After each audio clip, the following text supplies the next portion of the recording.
Hey guys, welcome back to American Discourse News. Today I want to get into a video that I think needs a little bit more attention.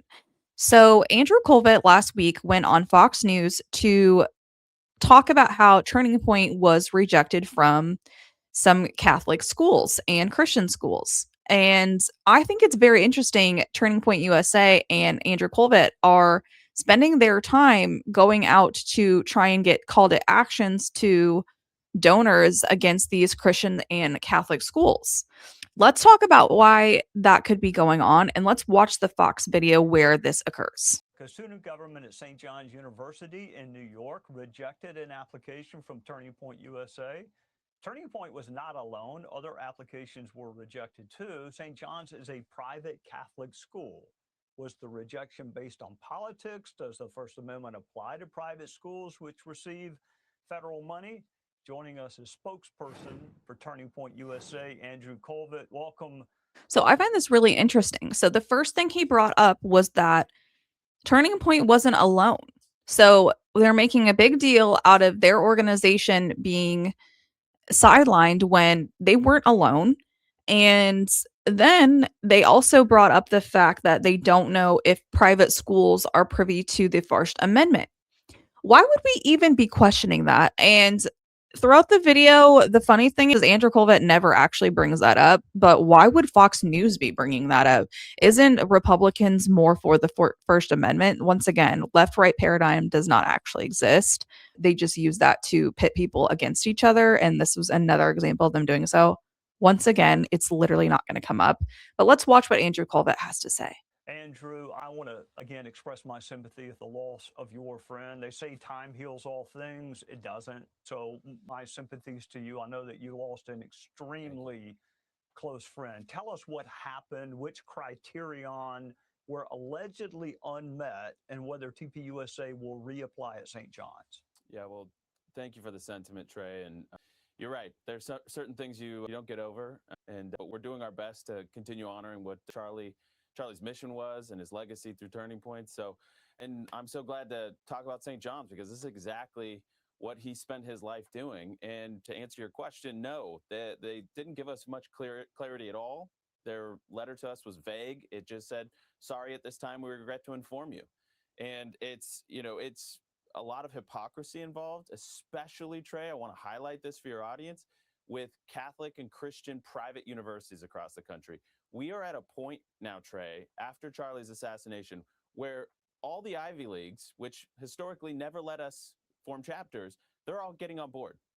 And they're lapping these private Catholic and Christian universities. They are time and time again the worst of the worst. When it comes to St. John, I find it really interesting that he says Charlie's mission. So he's acting like Charlie's mission was to go out and convert every single high school chapter and college chapter, school, and then go on television and talk about it if they did not get the chapter to convert, or sorry, maybe not the word convert, but just to come online with their school. Charlie did not do that.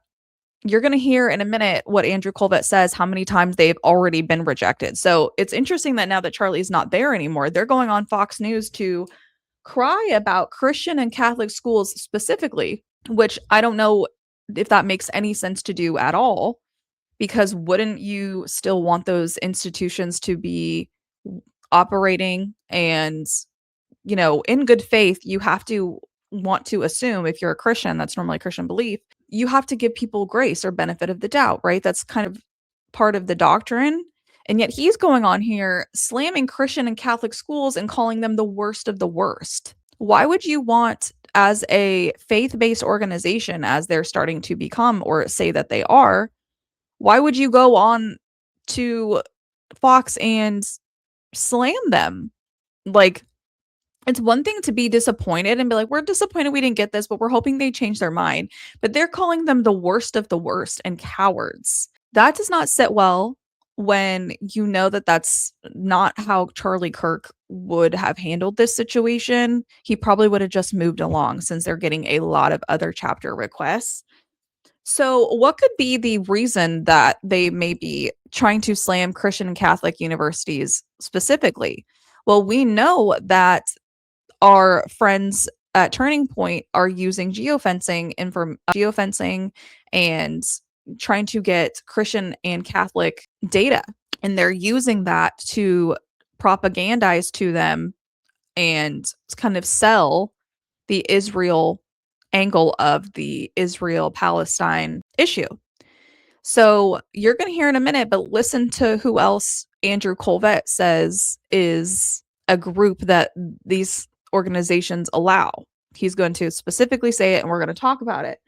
So maybe to them it's hypocrisy, but maybe to their administration it's just their values. Maybe they don't want to support an organization that is so heavily supportive of Israel, especially now that Charlie Kirk isn't there anymore, because we do know Charlie Kirk was becoming a little bit more neutral on this topic, and he might have even started to flip.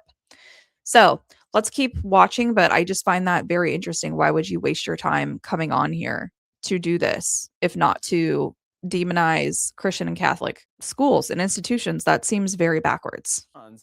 We got rejected the first time in 2020. Then we got rejected again in 2024, and now again just recently. And what's interesting about this, actually, our field rep in New York City is a guy named Anthony Romano. I recommend everybody check him out on X. He's been keeping everybody apprised of this story. He was actually the chapter member that was trying to form the RSO in 2020, gets rejected, was so disappointed at St. John's because he's a proud Catholic, local New York boy. He ended up transferring to Alabama and getting involved in the chapter there. And once he graduated, he went to work for us, and now he's trying to do the good work that he can in New York City because he sees the hypocrisy in plain view. I mean, there's every kind of LGBTQ plus group you can imagine. There's pro-Palestine groups at St. John's. They even make housing for gender-affirming housing, and they have special lavender graduation ceremonies. So at face value, this does sound a little bit like hypocrisy, but you also have to remember that this is New York, and maybe they do support not having a genocide going on, and they know where TPUSA stands. You have to imagine too, some of these people probably know TPUSA insiders at some point. Like, we all know these people are super connected. So maybe they're just trying to protect students from being propagandized to.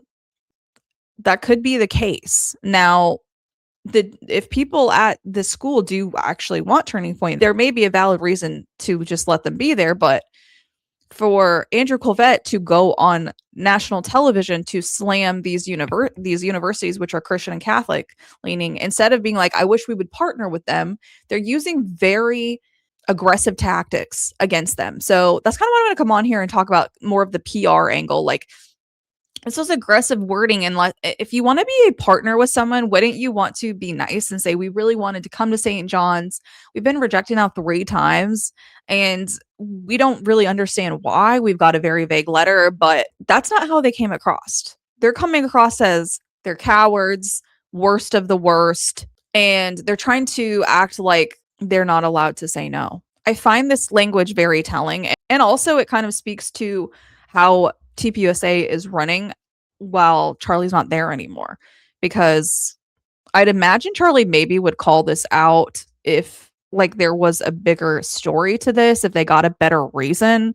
But if it was vague, I think he would probably have moved along. Like, if they would have said, we really do not support X, Y, and Z of Turning Point, maybe Charlie would have went off and said something. He was not a quiet person, but to give a vague answer, I'm sure it was polite and respectful, and then to just go on. And he's not just talking about this one university, he's lumping Catholic and Christian universities. Why would that be an angle you would want to take? Instead of saying, we really want to partner with these people, we think they're our perfect demographic, we know they want us there. I don't know. And also, why do we think they denied it? Like, maybe they watched too much Candace. Like, who really knows, right? So I'm going to end it there because I think you get the point. I just found this very odd that this was the angle they were taking, is to, instead of want to partner and, you know, kind of put a plea out there, he also comes on here and says that they need to talk to the donors. That if you're a donor there, you need to talk to the school. And it's like, why does it always have to be a donor angle with these people? I mean, everything to them is just, it doesn't come off authentic. How do I say that? It just doesn't come off authentic. And that's how I feel personally. So I thought this was interesting that he would just spend his time going on Fox News to basically pit TPUSA against Christian and Catholic universities. Why don't you just move along and accept the rejection like most people and try again another year, which you've done 3 times now? I think there's a bigger angle to that. Anyway, I hope you guys have a good day. Let me know what you think in the comments. What's the reason that you think that this could be going on? And please don't forget to like and subscribe to my channel. If you've watched quite a few of these, I would be greatly appreciated of that. So thank you guys. Have a good day.